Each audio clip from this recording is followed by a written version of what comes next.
안녕하세요. 저는 캘리포니아에 있는 리버사이에 사는 전명기입니다. 앞에 하신 분들이 너무나 잘하셔서 용기가 안 나서 조용히 빠지려고 했는데요.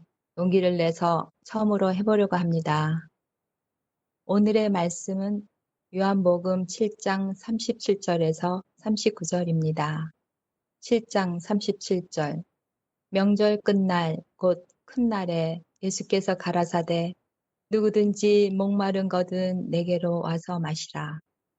먼저 여기서 이 배경을 알기 위해 어떤 명절 끝날인지 찾아보았습니다. 유대인이 지키는 큰 절기가 세 개 있는데요. 그것은 유월절, 시칠절, 초막절은 다른 말로 하면 천막절기라고도 하지요. 여기서의 명절은 초막절입니다. 이 초막절은 일주일 동안 계속한다고 하네요. 이스라엘 백성이 애굽을 탈출해 광야에서 40년 동안 방황하면서 집도 없어서 천막에서 생활하고 먹을 것은 하늘에서 내려준 만나를 먹으며 물은 반석에서 생수로 백성을 먹여 살리신 주님께 감사하며 민족 축제를 한 후였지요. 이스라엘 백성은 한 해에 3번 추수하는데 마지막 추수 때가 초막절이라고 하는데요. 우리의 추수감사절 같은 큰 명절이었다고 합니다. 여기서 누구든지는 병든 자, 건강한 자, 가난한 자, 부한 자, 절망한 자, 성공한 자, 우리 모두이죠. 저는 목마른 자를 1번, 예수 없는 절망적인 죄인의 상태를 적용해 보았습니다. 시대의 소망에서 예수님께서는 영혼의 필요를 아시고 허식과 부와 명예는 심령을 만족시킬 수 없다. 그래서 누구든지 내게로 올 것이라. 목마른 자는 우리들, 절망, 혼돈, 흑암 중에 있는 우리 모두를 초청하시는 주님을 발견하죠. 예수님의 초청에는 어떤 희생이나 대가를 치르지 않아도 되고 그 모든 것을 거저 주신다고 오라 하시네요.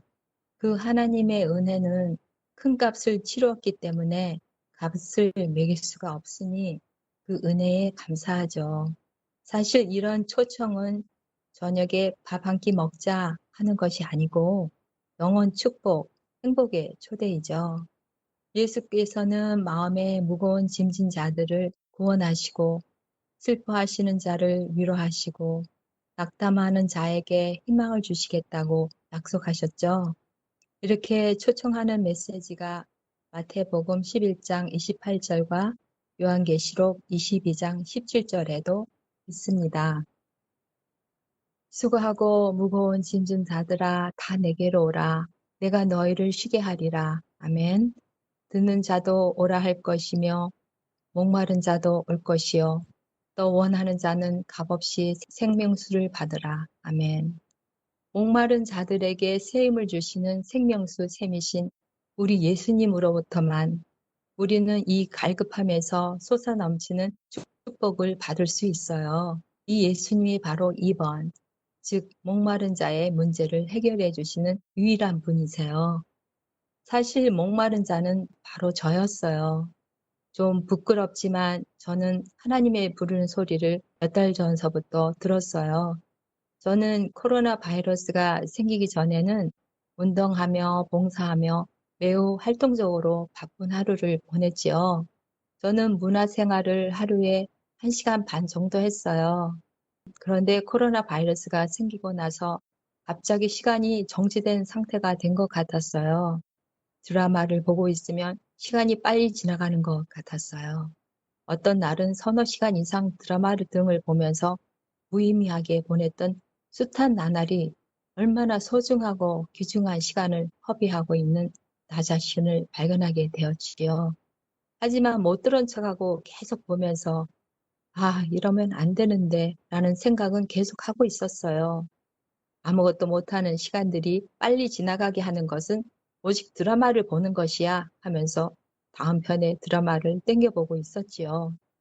정말 하나님이 저를 얼마나 사랑하시는지 4월 15일 늦은 아침을 하고 있는 중에 우연하게 엄목사님의 전화를 받았어요. 하지만 지금 생각하면 그냥 우연의 일이 아니었죠. 하나님이 저를 부르고 계시는데 저는 못 들은 척하고 있었던 것 같아요. 간단하게 34년 만에 그렇게 쌌던 보물을 찾았다고 하면서 하나님의 속마음 알기 1, 2, 3를 소개해 주셨어요. 그래도 세상의 재미가 재밌게 돌아가는 다음 편이 궁금한 저는 계속 드라마를 보면서 지냈죠. 그러면서 사모님과의 전화 통화와 하나님의 속마음 알기 말씀 잔치에 몇 번 참석하면서 저의 삶이 변해지고 있는 것 같았어요. 그러던 전명기 이게 하나님의 자녀가 할 일이니 이제 그만하자 이렇게 마음 먹고 나니까 갑자기 그렇게 궁금하던 다음 편이 궁금하지가 않았어요. 그렇게 궁금하던 모든 드라마와 또 재미있고 시간 잘 가는 게임을 딱 멈추었어요. 정말 대단한 결심을 한 제 자신이 너무 대견스러웠죠. 이렇게 결심을 하게 된 것은 오직 예수님께서 성경에서 보물을 찾는 게 더 재미있는 것이라는 것을 들으면서 깨닫게 되었어요. 다 하나님의 은혜이죠. 사람들은 목마름의 문제를 해결하기 위해서 열심히 이것저것을 찾아다니죠. 사마리아 여인은 남편을 5이나 바꿔가면서 목마름을 해결하고자 했고요. 세리 삭개오는 부정한 방법으로 많은 돈을 벌어서 목마름을 해결하려고 했고요. 니고데모는 열심히 율법을 지키고 높은 사회적 지위 얻음으로 목마름을 해결하고자 했고, 전명기는 갇혀있는 상태에서 이 드라마 저 드라마 세상에 재미있는 것으로 목마름을 해결하려고 했지요. 7장 38절 나를 믿는 자는 성경의 이름과 같이 그 배에서 생수의 강이 흘러나리라 하시니, 여기서 나를 믿는 자는 2번 오직 예수, 그리고 전명기를 부르신 분도 오직 예수님이시죠. 예수님을 믿는 것이 초청에 응하는 방법이고, 알고 나서 믿는 게 아니라 믿고서 알게 되는 것이 믿음이라고 하네요. 우리가 예수님을 믿고 예수님의 초청을 받아들이면 몸과 영혼의 생수의 강, 성령이 흘러나리라 하시네요. 또 여기서 3번 하나님의 약속을 적응했어요. 요한복음 4장 10절에 예수께서 대답하여 가라사대 내가 만일 하나님의 선물과 또 내게 물 좀 달라 하는 이가 누구인지 알았다면 내가 그에게 구하였을 것이요 그가 생수를 내게 주었을 것이다. 아멘. 요한복음 4장 14절 내가 주는 물을 먹는 자는 영원히 목마르지 아니하리라. 아멘. 이 장면은 예수님께서 사마리아 여인을 찾아오셨어요. 왜 예수님은 이 사마리아 여인을 찾아오셨을까 생각해 보았어요.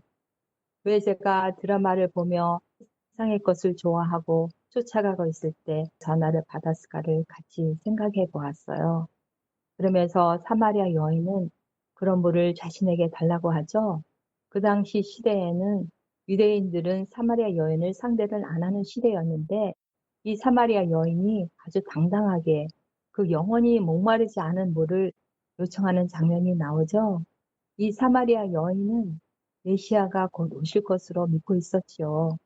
자신에 대해 속속들이 잘 아시는 이분이 바로 예수님이라는 것을 알고 너무나 감사하고 기쁜 나머지 물동이를 버려두고 동네에 들어가서 사람들에게 보라, 나의 행한 모든 일을 내게 말한 사람을 와 보라, 이분이 바로 그리스도가 아니냐 하면서 거기서 즉석 전도회를 시작했죠.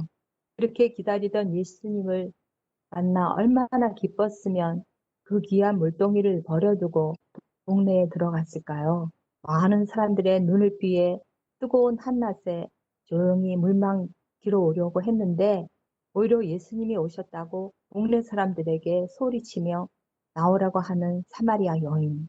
너무나 기뻐서 조용히 돌아갈 수가 없어서 그 영혼이 목마르지 아니하는 그 물을 마시기 위해 혼자만이 아닌 동네 모든 이들에게 전하고 싶어하는 이 사마리아 여인. 저는 하나님의 속마음 알기를 공부하면서 어쩌면 이 많은 세월을 살면서 아직도 하나님의 속마음을 연구하지 못한 게 너무나 억울하지만 지금 이렇게 여러분들과 같이 하나님 속마음 알기를 연구하게 되어서 참으로 하나님께 감사드립니다. 또 생수에 대해서는 스가랴 14장 8절 그날의 생수가 예루살렘에서 솟아나서 아멘. 에스겔 47장 8절에서 12절 이 흘러내리는 물로 그 바다의 물이 솟행하고 이 강물이 이르는 곳마다 번성하는 모든 생물이 살고 아멘. 물이 흐리지 않는 강이 있고 물이 말라버린 우물도 있지요. 예수님을 믿고 교회에 나오고 성경도 보는데 그 사람의 삶에서 감동과 충만과 열정을 발견할 수 없다면 혹시나 내가 이런 사람이 될까봐 늘 되돌아보고 있습니다. 또 어떤 사람은 빛과 기쁨이 있고 돈 없어도 불안해하지 않고 병들어도 위축되지 않고 실패해도 두려워하지 않는 그런 사람은 항상 자신감에 있죠. 우리 모두가 그렇게 되기를 기도합니다. 아멘. 7장 39절 이는 그를 믿는 자의 받을 성령을 가리켜 말씀하신 것이다. 여기서 받을 성령을 3번 하나님의 약속을 적용했습니다. 축복, 승리, 영광, 감사, 찬송. 죄인인 우리가 목마른 줄도 모르고 살아왔고 이제서 우리의 영혼의 목마름을 알고 주님을 찾습니다. 정말 주님을 더욱 알기를 원합니다. 우리가 회개하고 믿으면 약속하신 그 모든 축복, 영원한 행복함을 주시겠다고 약속하시는 주님, 예수님의 뜻대로 회개하며 주님께 나아갑니다. 시편 42장 1절 사슴이 시냇물을 찾기에 갈급함과 같이 내 영혼이 주를 찾기에 갈급하나이다. 아멘. 나의 영혼이 갈급하여 주님을 찾게 해주시니 참으로 복이 아닐 수 없습니다. 드라마를 보며 예수 없는 절망적인 죄인의 상태에서 이제 드라마를 떠나보낸 저의 하루의 삶은 오직 예수님만을 바라보며 드라마 보는 시간에 성경 말씀 읽고 말씀 연구하고 인터넷 말씀 듣기 하고 있고요. 이제 어떻게 하면 사마리아 여인처럼 동네 사람, 아니 나의 가족, 나의 친구들을 전도할 수 있을까 하는 연구에 들어갔습니다. 그리고 기도합니다. 저희들에게 자유의지를 주신 하나님께서 저희들의 사랑하는 가족들이, 친구들이 예수 없는 절망적인 죄인의 상태에서 오직 예수님을 만나 그들의 참담한 삶에서 우리에게 영생을, 축복을, 승리를 약속하신 예수님을 만날 수 있기를 간절히 기도드립니다. 이제 저의 취미생활도 바뀌어져서 다육이 그리는 맛에 도전해보고요. 있어요. 또한 국을 보면서 요리 연습도 해보고요. 하지만 이것저것 해보지만 무엇보다도 하나님의 속마음 알기를 인해 성경 말씀을 연구할 수 있는 게 제일로 기쁘네요. 지금도 다시 주님께 감사드려요. 목마른 줄도 몰랐던 죄인인 저를 불러주시고 오직 예수님만 바라보게 해주시며 그래서 주님께서 약속하신 모든 축복을 받고 또 계속 받으려고 합니다. 부족한 저에게 이렇게 시간을 내주셔서 감사드립니다. 잠깐 기도하겠습니다. 아버지, 제가 무의미하게 보냈던 숱한 나날이 그토록 소중한 시간이었음을 이제서 느낍니다. 오늘 하루 하나님이 계신 제 삶에서 하게 되었던 것들이 회복되고 창조의 조화와 질서가 저희들의 마음에 자리 잡기를 원합니다. 우리들의 매일의 삶에서 주님과 관계가 주님의 뜻대로 이루어지기를 예수님의 이름으로 간절히 기도드립니다. 아멘.